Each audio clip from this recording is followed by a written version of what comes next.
Assalamualaikum and good morning to Hassan. I am Nuruzana binti Rusli and I am delighted to be here today to share my industrial training experience with you. For the tasks and duties, I was assigned to the different division every week at JPJ. So for the first week, I was assigned at management division. So to be frank, at the first week, I don't really have work to do. The only things that I learn and work that I do is um, to check summons and their address and then post it out. Also, checking the files, the summon files, the close files. That's all. For the first week, I don't really have work to do. For week 2 and week 3, I was assigned at driver licensing division. At that division, the leader for that division taught me about psychology a little bit, about how to work with your mind, how to manage your team, how to be a good leader. He also told me to read more because um, knowledge is power. I also learned how to work in counter and watch the process. And then I make permit for the driving teachers.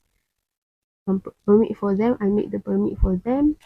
And then I also learn things related to driving license. For example, types of driving license, classes.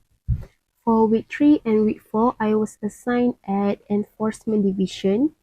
For enforcement division, they assign me, they have many units.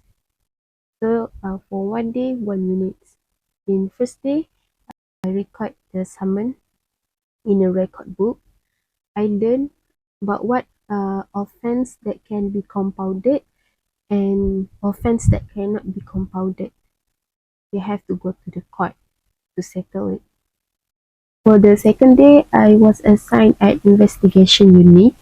At that unit, I learned about 114 notice 114, um, and practice how to issue 114 notice investigation call notice. Issue a GPN, notice of failure to comply with the notice. GPN simply um, gagal patuhi notice. Ikut like that, gagal patuhi notice. Later, for those who fail to attend the investigation. Other than that, I review the files of the suit that are still active, the summon that are still active or have been complete closed. I also learn how to make a chart sheet, or this for the third day. The third day is at unit pendawaan. Unit pendawaan. I learn how to make a chart sheet and fight of the case. Through the process, I learn about the offence lah, like uh, memandu bawah umur. Memandu bawah umur tak boleh di compound, kena pergi mahkamah. So they have to make a charge sheet and fact of the case. For the fourth day, I was assigned at Sita unit. I learned to inspect vehicles at the compounded vehicles detection depot dekat depot Sita kenderaan, and learn the types of vehicles that needs to be impounded. So the types of vehicles that need to be impounded, for the example that I look at the depot, kereta potong sambung, nombor chassis ni paling penting, nombor apa, tempered chassis number, potong sambung, kenderaan, and then clone, kereta clone, and many more. So for the fifth day, I was assigned at logistic unit. So from my understanding, logistic unit is a unit for goods, for items. A unit that you have to, if you want to use GPG cars or motorcycle to to make robot something, you have to go to logistic unit first and make a record, uh, in out, record kau masuk, uh, kereta tu, your name, your sign and all. And then other than that, about barang like baju, uniform, name tags, and then senjata api also, and mesin for untuk keluarkan saman. So the things that I do in logistic units is key in data of the amount of summon issued by each officer by category, and check the account of or financial statement of fuel filling for each JPJ Ipoh Perak vehicle used for ops or operation. And then for the week 4 and week 6, I was assigned as licensing division. At this division, I study matters related to motor vehicles license, LKM. In bahasa, we call it lesen kenderaan motor. Among them, the LKM renewal period is 6 months or 1 year. Private vehicles do not need to display road tax except for commercial vehicles only. And LKM cannot be renewed if there is an active lawsuit or the insurance has expired. So if you still have active summon, ada saman yang still aktif or ada kes di mahkamah, so road tax tak boleh di renew, ataupun insurance tak renew, tak aktif, road tax tak boleh renew. And for the price, it's not same for all vehicles. The price is according to the engine capacity, vehicle types, and ownership and use. I also learned to recognize the types of application, work process, and types of application form. So at this division, they all counter urus niaga. So I cannot do the urus niaga. I cannot do that work. So I just see how the officer do their work, how this application, how to do this application. For this division, 2 days, 1 unit. So first unit LKM, the second unit is THM, unit tukar hak milik. So at this unit, I learn about the price for cars, to change the ownership. The price is for cars is 100, for motorcycle is 3 ringgit, and for interchange is 2,000. And additional charge RM 10 ringgit if LKM is still active. Interchange is exchange of vehicle plate numbers. Okay, interchange, basically you have two vehicles, the old one and new one, but you want to put the old plate number to the new plate number. That's called interchange. The process is one person have two vehicles, and then we can have two same plate numbers. So you want to put that old plate numbers to the new one. So that's what we call interchange. And then I learn about the condition for road tax refund. If you want to refund the road tax, the condition is kereta terbakar ke, or you buy a new car.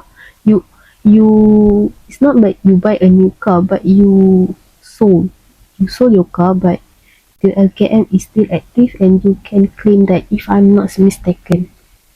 I also study matters related to commercial vehicles unit. So this at unit perdagangan. Unit perdagangan is all about commercial vehicles, trucks, lorry, Grab. It's all about that. What I study at commercial vehicle unit is JPJK11. JPJK11 is a application form for declaring unused vehicle. So basically, for commercial vehicles, you have to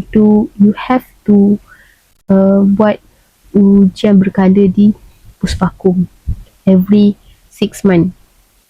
Every 6 months you have to go to puspakum and do pemeriksaan berkala. You didn't do that, kereta tak boleh ada jalan raya lah. So if you cannot go to puspakum because your vehicles rosak or something like that, um, you must mohon JPJ K12 AK11 form untuk tidak menggunakan kenderaan itu untuk sementara sahaja. Sebab bila dah declare macam ni, tak wajib untuk seorang tu pergi dekat puspakum untuk buat pemeriksaan berkala. But at the same time, that vehicles cannot go on the road. This application is only for 1 year. If after that 1 year, the vehicle is still cannot be used, you must apply again this JBJ K11 application form. Ianya extend. If you didn't do that, akan dikenakan compound.